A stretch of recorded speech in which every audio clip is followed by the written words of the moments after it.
This looks pretty cool, right? Spent yesterday doing a day trip out to a place that is out of town, and I went to a bins there and I got 2 big bags full of clothing for a total of 90 bucks and some books as well that I'll show you. I'm not gonna say exactly where it was because I think it's bad etiquette to blow up other people's spots. Let me show you 2 books first. This is Brother Kind by J.N. Williamson, which is a fairly rare horror book that is worth around $50 or $60 on eBay. And this was the big find, Black Dahlia by James Ellroy, and it is signed by somebody, I'm hoping by James Ellroy. This is probably worth about $200. This is a clothing focused channel, but I do sell books on eBay, not on Amazon anymore. And I'm gonna eventually do a video about how to do that. On to the clothing. I just grabbed this stuff and threw it in my cart, and I didn't really screen it because I was with someone who wanted to leave. So I was only there for like a couple hours. A vintage Carolyn Taylor knit sweater. I guess this could count as a Cosby sweater. A lot of this I'm just gonna try to flip to vintage shops locally or to buy sell trade shops. Here's a vintage Guess jeans cable knit sweater, crew neck. So Guess, I usually avoid. Some of the vintage stuff can do okay. I think Buffalo Exchange will take that. If you find Guess that has big spell out Guess on somewhere visible and it's vintage, those can do okay. And vintage Guess jeans can do okay, although last time I looked at the sell-through numbers on eBay, they weren't all that impressive. Here's another one for Buffalo Exchange. I think this is a car dealership. It's from 2003. Pair of women's 511 tactical pants, cargo pants. I'm sure these have a specific name for them.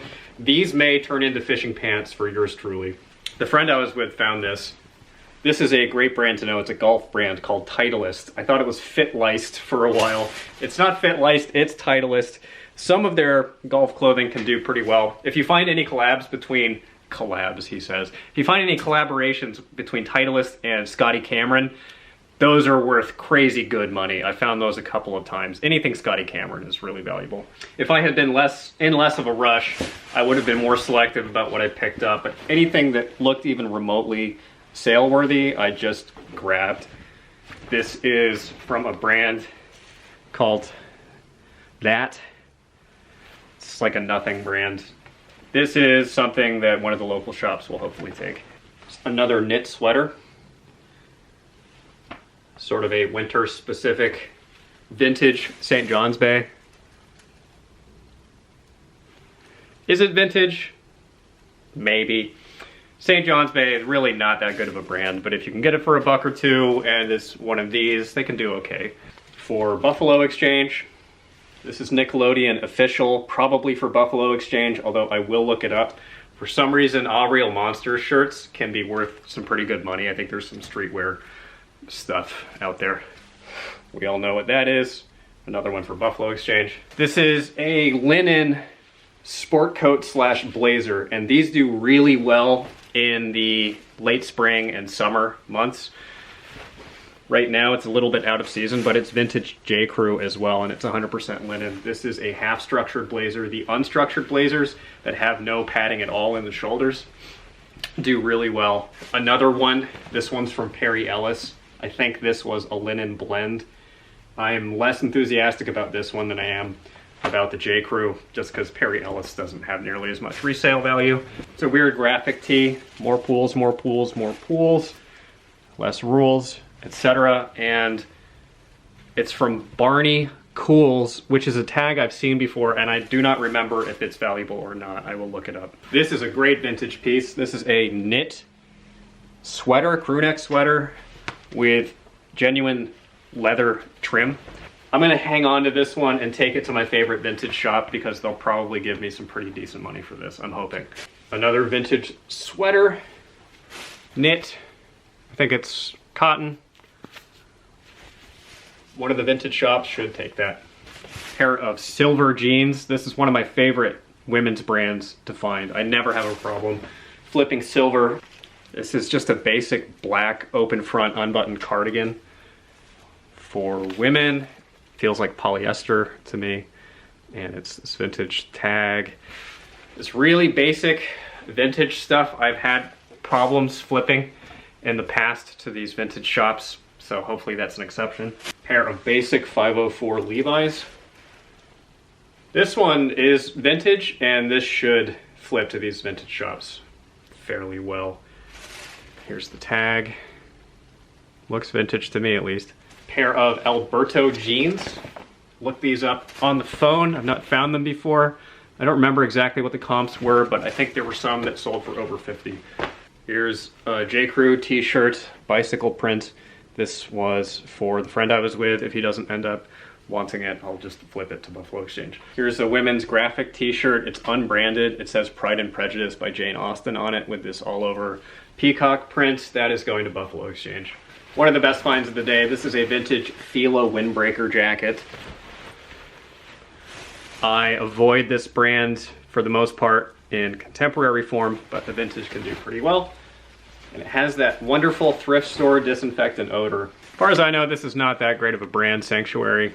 I am more of a men's clothing seller, but this kind of a graphic bomber jacket that looks vintage, that should do pretty well at like a Buffalo Exchange or something. Some possibly fake Giorgio Armani jeans. It's got some damage to the tag. I got this scarf for fly tying material.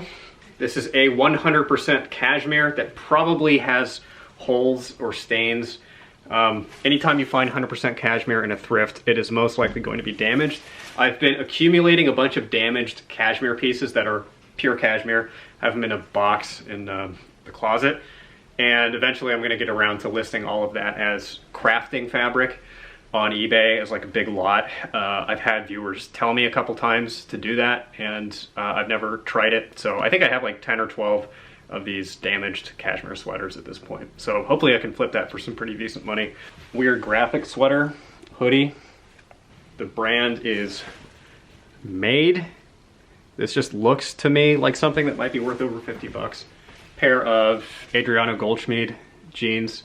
This brand breaks down pretty violently in terms of sell-through based on the name of the cut of the jeans. The Angel, I'm not familiar with. I'll look it up on eBay. I'll probably just end up flipping these to Buffalo Exchange. First time I have ever bothered to pick this brand up for reselling. Beverly Hills Polo Club. They're these big, baggy, vintage jeans. And I'll definitely look before I just flip them to one of the vintage shops, but teenagers love this kind of stuff right now. Here's a Wilson's leather skirt, possibly vintage. I'm not totally sure. Here's an H&M. That's gonna go to Buffalo Exchange. It's a J. Crew patchwork skirt. This might go to flip, this might go to Buffalo Exchange. This one's for me. Another one that I will have to look up after I edit this video. Vintage Southwestern. I think this is a sleep shirt based on the size. Here's a hoodie from Fox Racing. I've mentioned Fox a few times on the channel. I think it's probably among the very most underrated reselling brands in terms of used clothing. You're not gonna make bank on it, but oh, buddy. This is what you get for being in a rush and not screening. So that's trash. But if it wasn't trash, that would easily get 25, 30 bucks on eBay, and very low effort brand to sell. A Miller tank top for women on what looks like a vintage tag. Vintage crew neck, don't know what it's from. This, I think, just fell into my cart. I don't know how. That's a girl's skirt. That is trash. A pair of jeans from a brand called Aviator. These are travel jeans. I don't know what recommends them above normal jeans as being travel jeans. They are stretchy, have zippered back pockets, maybe to prevent pickpocketing. So really unclear how high the demand is for this brand of jeans, but there are a bunch that have sold for over 50 bucks, so I'm optimistic there. Really bizarre vintage long sleeve top, I think. This looks like a women's piece. And here's another Fox Racing, that's the logo. So if you find Fox shorts, if you find Fox jerseys, shirts, And sweaters and hoodies like this, they are great pickups if you can get them for cheap and they're in very good condition. I also got a ton of books because they were 25 cents each. A lot of them are going to stay with me. A lot of them are going to go onto my Etsy page for my book channel. I will end the video with yet another thank you for someone buying me something off of my Amazon wish list. Someone bought me these fairly expensive hidden camera glasses, which I'm going to be using to shoot POV footage of sourcing. So going into like a Salvation Army and showing you everything that I take, everything that I pass on, the entire uncut experience, the raw, uncut footage of me being a reseller and looking stuff up on my phone on the fly so you can see everything that I do and don't do. These haul videos are educational. I think that is more educational, and actually one of the first videos I ever uploaded to this channel was one of these hidden camera footage videos with like some voiceover, and it's not that great of a video and the quality is pretty low, but I think that's more educational. I think you will get more out of that, especially if you're a new reseller. So we have Muriel, or Mariel, however it's pronounced, to thank for this. She sent me a very nice note that was also very lewd, and I'm not going to read it aloud on the channel because my parents watch these videos. So thank you very much. We can all say thank you to her for this extraordinarily generous gift that I will be making quite a bit of use out of. Thanks for watching, guys. Appreciate it.